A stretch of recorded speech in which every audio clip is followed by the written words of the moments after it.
agree with Mr. Kelly there. I agree with Mr. Kelly.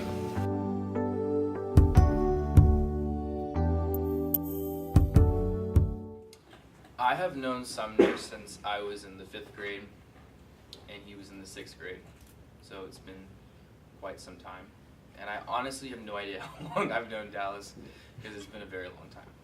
So since the beginning of the Anthony timeline thing, that when we started working together, when we were, I think I was in 9th grade and he was in 10th grade, we started being lab partners, and I would remember him like kind of being like knowing the answer and like not saying the answer because he was afraid it would be wrong, but he always had the right answer. Walking in and out of the theater in the underground tunnels there, Dallas would start singing. It's a tradition on Wednesdays. So the idea was to run the kids through an entire product development life cycle, and as luck would have it, I have a daughter that's holding an event next week, May 14th, called the Music Olympics in Charlottesville. And the kids are going to play Music Jeopardy. So what we decided was, why don't we go ahead and build the software, the game that they'll use for the event, but also the hardware. And what that's going to comprise of is buzzers for the kids. And so we went through the entire life cycle from beginning, sat down, we did the sort of the brainstorming, requirements analysis, and then we stepped through each week. We did little courses on each piece of technology. So they got exposed to mold making, they got exposed to woodworking, they got exposed to software development, doing web-based applications, writing HTML and cascading style sheets. They just went through working with the CNC machine and sanding.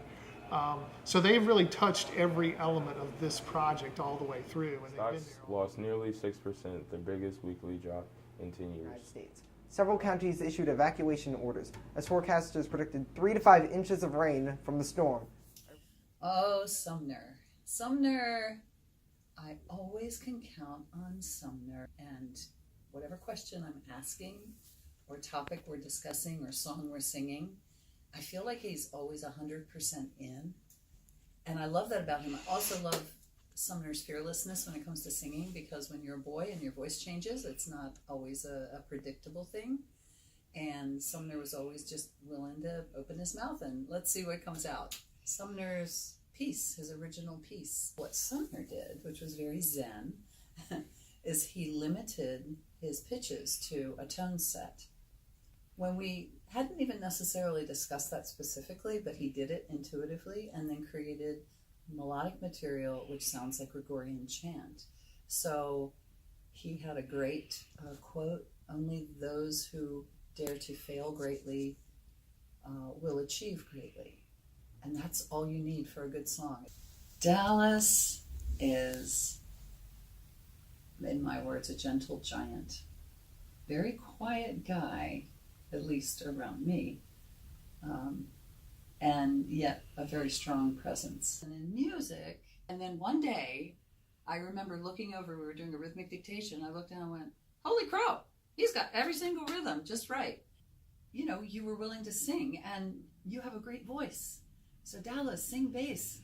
Join a choir and sing bass. It's there. You have the voice. Sumner hides behind trees almost every time we go anywhere, just to try and I don't know, he just hides. So he'll just hide behind a tree and then try and either scare us or make us think that he's not really there. So every time we have a paper towel roll is used, Sumner adds it to this long stick and then he puts it in the skybox, which he just puts a bunch of random stuff up there as well. And Sumner made the skybox. The skybox is located in the kitchen above the water fountains. When I first met Sumner, I believe he was in upper elementary, and he was very serious about his work, very committed to his work, and he was in a stage of blossoming into. My first impression of Dallas was that he was a very smart and gentle boy, and he loved to do his work, and he was always very focused in the classroom. Dallas was just hysterically laughing at his computer screen and then I guess Anthony just went over to go see what he was laughing at, and it was just strawberries. I work with Dallas at the library on the Slave Manifest. I worked with Dallas for music, like assignments too. Dallas is easy to work with because he's easygoing and he's flexible if you need to change an idea, like halfway through a project or something. My first opinion of Sumner was that he was very smart, and that hasn't changed because he is very smart. We did a lot of work together a couple of years ago when we were doing this DC convention, and we did a bunch of work kind of practicing for what to talk about. So this pipe right here is where the water goes in and becomes steam. When the light is reflected off of here onto the secondary reflector and back onto the pipe. When the water is heated up, it will turn to steam. Steam comes out of the turbine, comes back into the condenser, and the steam turns into water. When we were practicing for the DC convention, all of the kids came over to my workshop, and I was in the middle of building this workshop, so it wasn't a finished shop by any means. I look over, and Sumner, there were a few boards that were on the floor, and he starts kind of cleaning up, which was great. He was always, for some reason, he was always grabbing a broom and he was sweeping up, which I love that. And he was stacking them kind of Tetris style. So, like, not only were these boards no longer kind of in the way, but they were stacked in this, like, perfect rectangular stack. The Science and Engineering Convention in DC, and we're presenting a solar-related project. Presentations to everyone who walked by. I explained the Rankine cycle, and then I explained how the light and the tube, how they were related, and then I would go to the little tiny turbine and explain how that worked. They've definitely matured in how they talk and how they interact with other people, how they kind of present themselves. In situations I have been kind of confused on what we were doing, I would actually go and ask Sumner what we were doing, since he would remember mostly everything. He's been really friendly, really kind, and really funny at times, and apparently really paper elusive. One of the best moments that has been ongoing would probably be watching him like make some paper art stuff that the paper hat, along with the paper rings that they made for the Christmas tree. He just likes making stuff out of paper for some reason, and I'll be tinfoil as well. Sumner seems pretty passionate about what he does, seems pretty determined, pretty focused, sometimes a little bit more outspoken, asks a lot of questions. Dallas, on the other hand, he's pretty quiet, strong work ethic, comes in, gets the work done. Doing every week this work, and we start accumulating knowledge by doing this maintenance. And I thought it would be maybe at this stage where we are, a better step of what we learn here, what Chef Bezik and the other people here do in this greenhouse, to start to implement in our structure, in our garden.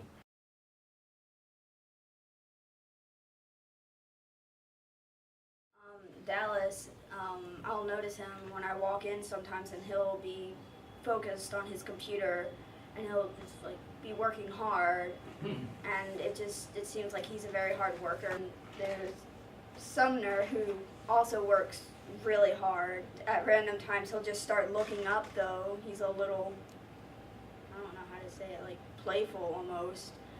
And he starts just making random faces towards me during class, but he still focuses on his work after a bit.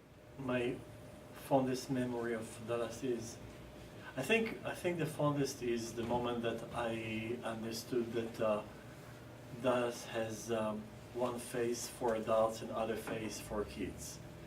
And that was when we were still in partnership with the middle school the first year, and the students were preparing for a camping trip, and all the students went out to practice putting up their tents, and Dallas stayed with another student at class, and they worked together. And until then, I never heard Dallas really talking. Then I started hearing Dallas laughing and giggling and telling jokes, and kind of really open in a way that I never heard him before, and I really liked what I heard. It's not this kind of silent person who tried just to avoid communication. So I understood that there was another Dallas hiding behind the mask that he was putting, and it made me to feel kind of a challenge to be able to connect with this Dallas. Sumner was the first student I asked ever, Sumner, what do you want to be when you grow up? And he said, I don't know, I like to build stuff. He started drawing maps, and every week or every few weeks he gave me on Friday a hand-drawn map. It was a fictitious map of fictitious civilization, and usually every map was he took A4 pages and taped them together and created a huge a sheet of paper.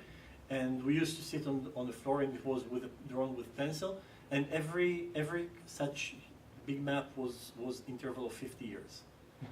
So, and we used to sit together and talk almost for an hour, and he used to tell me what happened in the last 50 years in that civilization. So this is how I started working with him and finding together the GIS path. My first impression of Sumner and Dallas. My first impression was great. I think Sumner immediately jumped in. He's got a very good analytical mind. The first thing that I noticed about Dallas was his work ethic. He was quick to jump in. He's this wonderful, gentle giant that's able to handle very delicate things and not break things, even as strong as he is. Beginning, we learned a little bit about 3D printing. We learned a lot of different design skills. So we've learned some soft skills, we've learned some hard skills, but also some workforce development, right? Things that they need to be able to take an idea or a concept. The funniest thing with Sumner was when he would just walk around and have an arm. Like, we have things that were molded and casted. We also had body parts that looked like skeleton pieces. And just watching Sumner, just deadpan, straight face, come out, and he's got an extra arm. I'm gonna miss Sumner's humor, first and foremost. I love his wit. I think he's got a real charm to the way that he interacts with people. What am I gonna miss most about Dallas? Seeing him every week. He's always here, he's always dependable, and you can always count on him to be involved in what you're doing. Quick with humor, and it may take an extra moment for people to catch up to what that humor is. What am I gonna miss most about Dallas? Seeing him every week. He's always here, he's always dependable, and you can always count on him to be involved in what you're doing. I walked in and I immediately saw Sumner. I'm like, wow, this kid's probably the nerd. And I guess I wasn't completely wrong, but he's definitely a lot more interesting than some people. Well, than a lot of people. My involvement in the school is somewhat new. I worked with the students last year in the library in the role of the history mentor, and this year I became more and more involved since the beginning of the year, since January. So my experience of Dallas and of Sumner, comprehensive experience, is somewhat more recent. Dallas has a wonderful sense of humor, very macabric, very sarcastic. Dallas is very funny, and when you listen to his humor, you could see that he's actually very self-reflective and very introspective.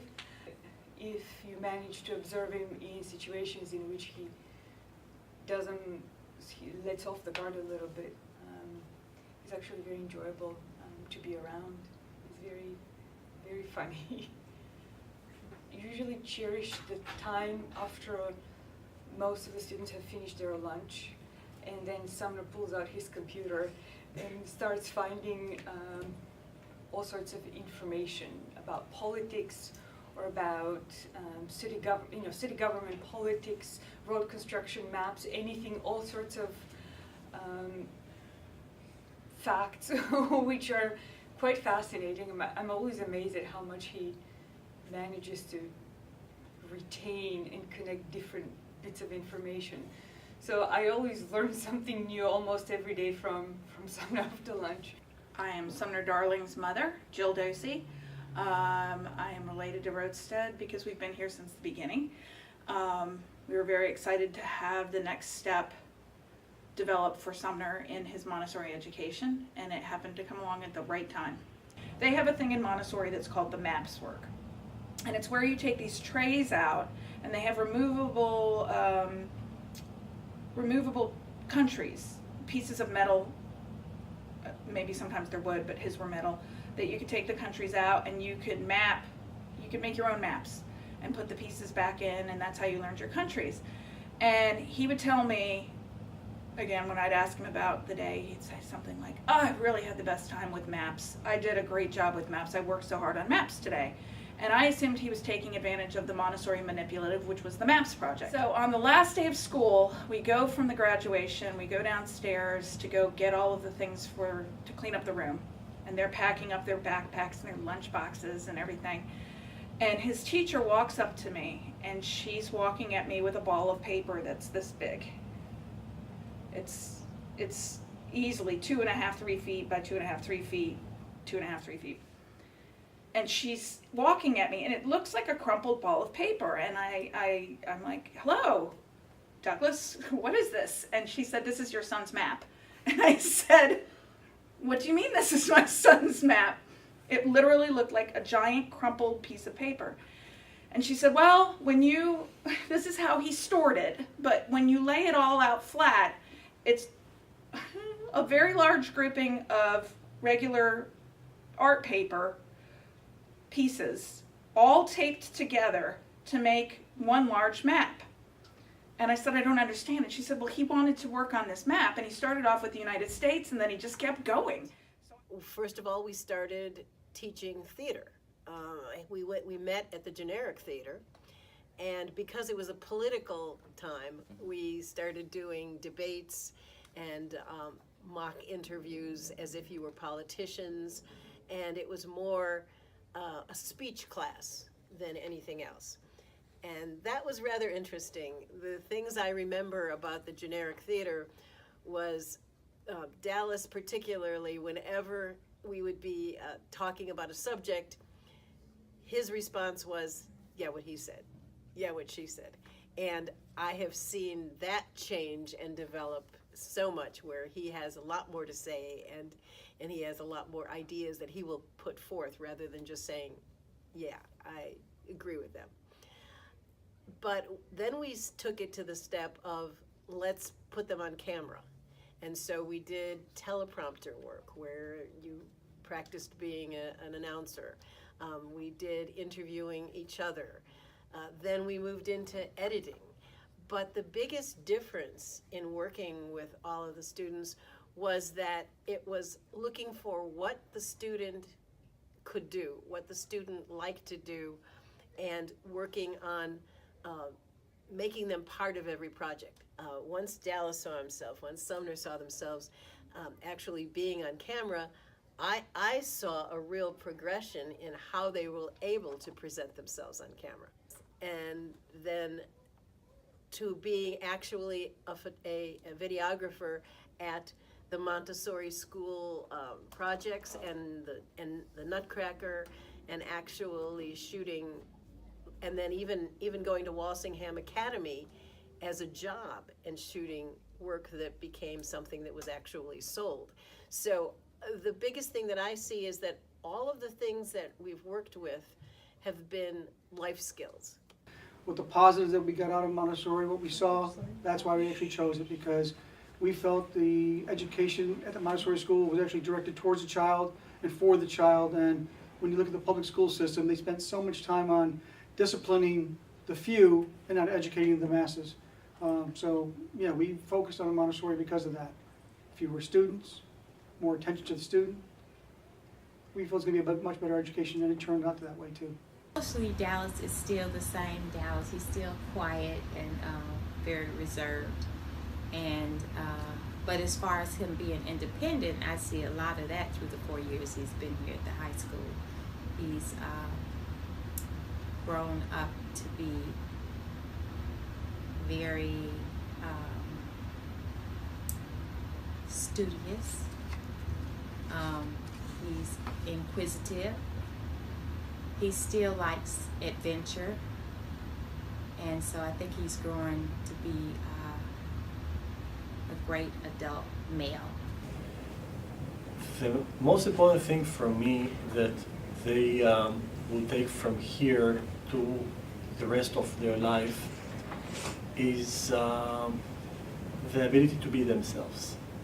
This is my greatest wish and the greatest effort that we put here in their 4 years at Roadstead is the ability to be able to be independent people, but to be independent people as themselves. And this is one thing that schools do not usually teach. They teach them to be successful, if they teach that, but they wish that they will be successful. I don't wish anybody to be successful because I think that each one of them is successful already. This is how I believe that we gave them the tools. I think that they got a lot of power of doing that. I know that it will be very hard at the beginning when they are on their own, but I think that also coming from such a long also path of being Montessori students that completed here, I think they have all the tools, and they will see that, you know, along the years and later in their life that they are very, very powerful Sumner and very powerful Dallas. They are themselves.